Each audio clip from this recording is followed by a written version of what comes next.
인물이 20년, 30년 집권하는 것은 문제가 많이 있죠. 러시아 국민들로서는 강압적인 통치 수단을 행사하는 스트롱맨이지만 지지할 수 있는 사유가 있었던 것이고요. 민주적인 대통령을 택해서 고생하느니 일 하나는 똑바로 하는 푸틴을 계속 지지해서 최소한들의 안정을 유지하고 싶다. 당연히 러시아 국민들 사이에서 푸틴 대통령의 인기가 치솟을 수밖에 없었고요. 카타르시스로 작용을 했을 겁니다. 안녕하세요. 주식초등학교 여러분, 저는 상명대학교 역사콘텐츠학과에 재직 중인 류한수 교수입니다.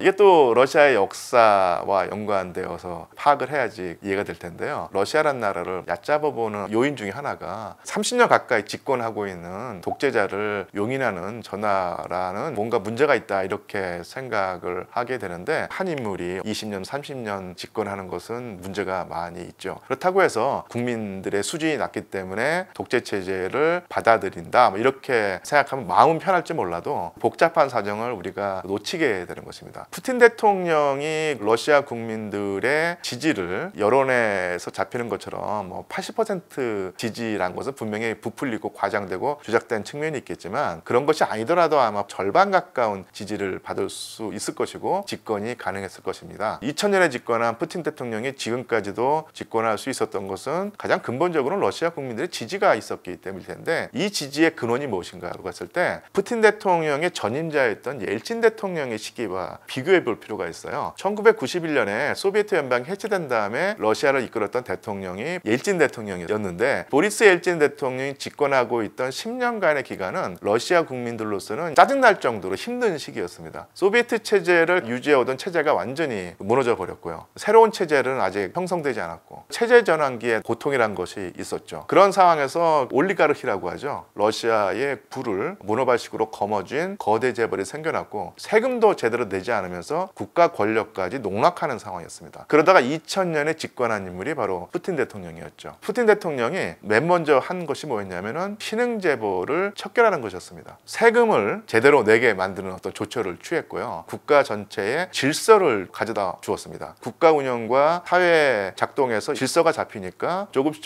상황이 나아졌던 것이죠. 거기다가 운도 좋았습니다. 2000년에 집권하자마자 국제 유가가 폭등을 했던 거예요. 러시아가 가지고 있는 가장 큰 강점이 천연자원을 가지고 있다는 것인데, 러시아가 석유를 수출하고 천연가스를 수출하면서 벌어들이는 외화가 어마어마해졌다는 얘기입니다. 그 돈이 러시아 사회에 풀리면서 일반 러시아 서민들의 주머니가 두둑해졌던 거예요. 당연히 러시아 국민들 사이에서 푸틴 대통령의 인기가 치솟을 수밖에 없었고요. 경제 체질이 바뀌고 경제 상황이 러시아에게 유리하게 진행이 되면서 기초 체력을 다진 푸틴 대통령이 그 다음에 했던 것이 뭐냐면 군대의 강화입니다. 거의 무너졌던 군대를 다시 강군으로 만들었고요. 그런 힘을 바탕으로 해서 미국과 서방과의 관계를 맺을 때 심각한 대립각을 세우는 모습을 보였거든요. 이것이 러시아 국민들에게는 카타르시스로 작용을 했을 겁니다. 이런 상황을 종합해 놓고 보면은 러시아 국민들로서는 상당히 강압적인 통치 수단을 행사하는 스트롱맨이지만 지지할 수 있는 사유가 있었던 것이고요. 섣불리 민주적인 대통령을 택해서 옐친 시대처럼 고생하느니 비민주적인 속성에 강하긴 하지만 일 하나는 똑바로 하는 푸틴을 계속 지지해서 최소한들의 안정을 유지하고 싶다. 이것이 바로 가장 평균적인 러시아 시민들의 생각이 아닐까. 소련 시절부터 세계 가장 강력한 공국가로 만드는 과정이 스탈린 시대 때 일어나는데, 이때 확립되었던 어떤 전통이랄까요, 어떤 유산이 뭐냐면 중공업 우선 정책입니다. 중공업을 우선한다는 것은 결국 경공업을 소홀히 한다는 측면인데, 철강단지라든지 콤비나트, 조선, 항공, 우주산업에서는 강세를 보이는데, 집안에서 쓰는 휴지라든지 볼펜이라든지 소비재를 만드는 데는 능력을 발휘하지 못했던 것입니다. 근데 이런 전통이 지금도 유지가 되고 있는 것이고요. 또 하나가 러시아는 아기자기한 소비재를 제대로 만드는데 능력이 떨어진다든지 별로 재주가 없으면 그런 물건을 잘 만드는 외국에서 제품을 수입해 오면 된다, 이런 생각을 하고 있다고 보이죠. 우주 스테이션도 만들고요, 우주선도 만들고 탱크도 만들고 이런 나라인데 자동차를 못 만들 리가 없거든요. 물론 예전 소련 시절에 일부 자동차 산업이 있긴 했지만 국가 주력 산업은 아니었고요. 1991년도에 체제 전환을 한 다음에는 뭐냐면 외국에서 수입해오면 되는 것이었습니다. 자동차를 잘 만드는 나라가 독일 바로 옆에 있는데 굳이 우리가 애써가지고 자동차를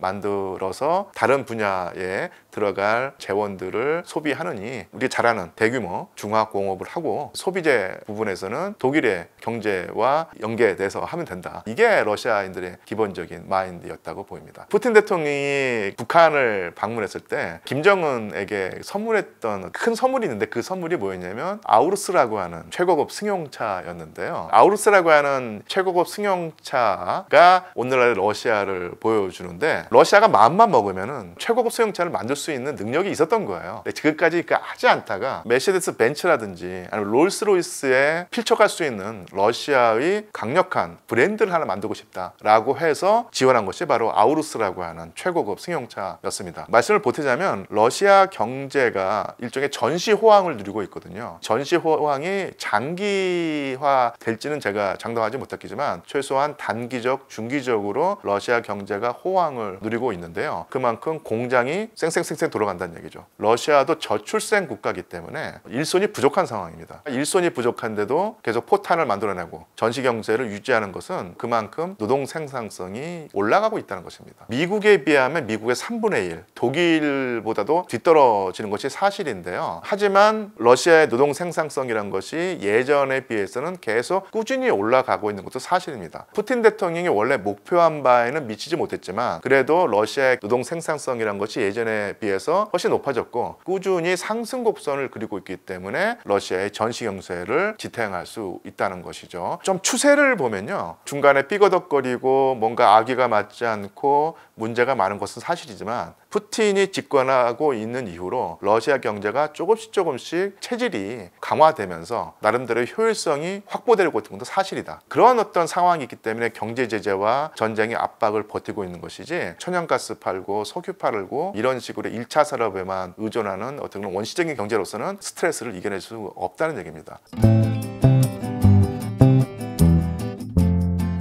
제가 이제 경제 전문가는 아니라서 아주 속속들이 알고 있지 못하지만 소비재 산업이 약했던 러시아에서 가장 인기가 있었던 소비재 품목이 우리나라의 초코파이, 컵라면이었죠. 일반 서민들이 정말로 애용하고 즐기는 것들이 바로 초코파이와 컵라면 이었던 것이고요. 제가 2000년대까지 러시아에 장기 체류한 경험이 있었는데 그때 삼성이라든지 현대라든지 이런 기업들이 진출하고 있었고 지금은 사라졌지만 대우라고 하는 기업이 정말로 공세적으로 러시아에 진출을 해서 시장을 확장하고 있었죠. 그때도 이미 러시아 시장 상당 부분을 한국 기업들이 차지하고 있었습니다. 그런 상황에서 러시아 시장에서 한국 지분이 점점 커지고 있었던 것이 사실이고요. 제가 1997년에 처음으로 모스크바를 갔을 때 하숙집에서 러시아인들과 이제 자주 접했었는데 그때 어떤 분이 와서 자기가 현대차를 샀는데 현대차가 겨울에 제대로 기능이 발휘 안 돼가지고 너무너무 속상하다 이런 말을 했었거든요. 처음에 현대차가 러시아 시장에 진출했을 때 러시아 현지 사정이 아무래도 어두웠기 때문에 러시아의 아주 혹독한 겨울 추위에 미처 대비하지 못한 상황이 러시아 소비자의 또 불만으로 이어졌을 텐데 당연히 한국 기업들이 진출해서 시행착오를 겪으면서 더 꾸준히 제품의 질을 올렸을 것이고 물론 지금은 관계가 끊겼지만 전쟁 이전에 러시아에서 소비재 말고도 인기가 있었던 것들이 바로 한국 자동차, 한국의 전자제품이었거든요. 한국 전자제품이라든지 한국 자동차의 품질에 이의를 제기하는 러시아 사람 저는 보지 못했습니다. 그 사이에 한국 경제가 한국 기업들이 그만큼 각고의 노력을 해서 러시아 경제에 일정한 지분을 차지하고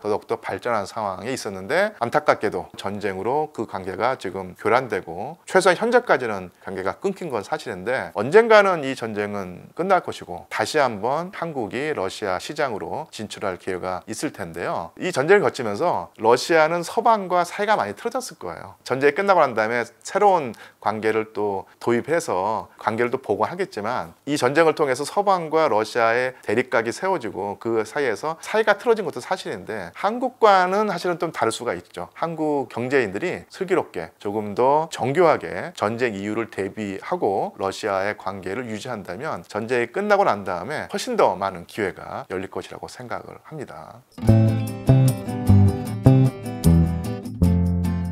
큰 그림을 그리자면요, 푸틴 대통령이 우크라이나를 침공해서 전쟁을 했을 때 그 이후에 전쟁을 수행하는 과정 속에서 국제사회와의 어떤 관계를 설정할 때 아마 분명히 저는 미국과의 대립을 당연히 상정했을 것이고, 미국과의 어떤 대결에서 밀리지 않으려고 하면은 가장 중요한 것은 세계 결제 체제를 바꿔야 한다는 생각을 했던 것 같아요. 지금까지 미국이 가장 강력한 경제 대국으로 지탱하고 그 자리를 유지할 수 있었던 가장 큰 이유 중에 하나는 기축통화가 바로 달러였다는 것입니다. 달러가 기축통화로서의 지위를 유지하고 있는 상황이 지속이 된다면 푸틴 대통령은 러시아가 계속 미국에게 밀릴 수밖에 없다고 생각을 했던 것 같습니다. 그래서 푸틴 대통령의 표현을 빌리자고 하면은 미국의 일극 체제는 세계 전체로 보면은 민주적이지 않기 때문에 미국 일극 체제 대신에 다극 체제를 만들어야 된다. 미국이 일방적으로 세계를 좌지우지하는 상황보다는 여러 개의 국가가 서로 협력하면서 존재하는 다극 체제가 훨씬 더 민주적이다라고 주장을 하고 있죠. 그런 다극 체제를 마련하는 방법 중에 하나가 뭐냐면 바로 이제 브릭스였다는 것입니다. 미국과 G7으로 대표되는 서방 세력의 경제력에 맞서는 달러 결제 체제의 대처 효과를 보일 수 있는 새로운 결제 체제를 만들어내면은 충분히 미국과 맞설 수 있다. 러시아 혼자 미국과 맞서는 것은 힘들겠지만 서방이 아닌 경제 거인들, 중국일 것이고 인도일 것이고 브라질, 남아프리카 공화국이 있죠. 이런 국가들을 엮어내서 러시아와 공조를 한다면은 충분히 가능하다고 생각을 했던 것입니다. 그래서 이런 상황에서 왜 그렇게까지 러시아가 브릭스 체제를 강조하는가? 그리고 서방이 아닌 비서방 세계의 경제 거인들을 한때 묶어내려고 노력하는가, 이런 사실을 볼 수 있겠고요. 그러니까 이런 큰 그림을 염두에 두고 투자 전략을 세운다든지 자산을 운용하게 된다면 훨씬 더 큰 판을 읽을 수 있지 않을까, 이런 생각을 해봅니다. 단지 저는 푸틴 대통령이 영토 넓히기 위해서 우크라이나를 침략했다, 포탄이 모자라서 포탄 구하려고 북한과 관계를 강화하고 있다, 이렇게 보면 너무 단선적인 시각이고요. 이런 큰 그림을 한번 읽을 필요가 있다고 보입니다. 러시아 역사를 제가 아까 롤러코스터를 타는 굴곡진 역사라고 했는데요. 러시아에 군대가 있는데요. 군대가 단지 어떤 무장한 집단뿐만 아니라 그 사회의 축소판이라고 할 수 있을 텐데요. 러시아 군대는 항상 삐걱거리고 비효율적이고 저렇게 해가지고 제대로 이길 수 있을까라는 식의 어떤 비웃음을 사는 행태를 보이는데, 하지만 결과를 놓고 보면 항상 목표한 바를 또 이루어오는 그런 속성이 있습니다. 그 과정은 요란하고 비효율적이고 삐걱대고 허술하지만 결국은 그 목표를 이루는 측면에서는 항상 그 성과를 보여왔던 조직이거든요. 저는 러시아라는 국가가 마찬가지라고 생각을 합니다. 겉으로 볼 때는 허술하고 삐걱거리고 뭔가 악의가 안 맞고 튼튼하지 못하고 문제가 많아서 과연 유지가 될 수 있겠는가, 이런 식의 어떤 걱정과 비웃음, 비아냥을 불러일으키는데 결국은 원래 목표한 바를 이루는데 능력을 보인다는 얘기입니다. 그래서 우리나라 언론에서 러시아라는 나라가 덩치는 큰데 뭔가 허술하고 제대로 어떤 능력이 없는 무능력자 아니겠는가, 이렇게 생각을 하는데 겉모습이라든지 그 과정에 너무 현혹되지 말고 이 나라가 결국은 목표한 바를 대개의 경우는 이루어왔던 측면이 있다, 이런 어떤 과정과 결과를 종합적으로 보는 시각을 가져야지 러시아라는 나라를 이해할 수 있다고 보입니다. 그래서 러시아라는 나라가 우리나라에서 필요 이상으로 과소평가된 측면이 있는데 그렇게까지 허술한 나라가 아니다. 어차피 동북아시아의 험난한 정치 지형에서 4개의 열강을 상대해야 되는 우리 대한민국으로서는 미국, 중국, 일본 못지않게 러시아의 상황과 본질에 주의를 기울이고 주시해야 될 필요가 있다, 이렇게 정리하고 싶습니다.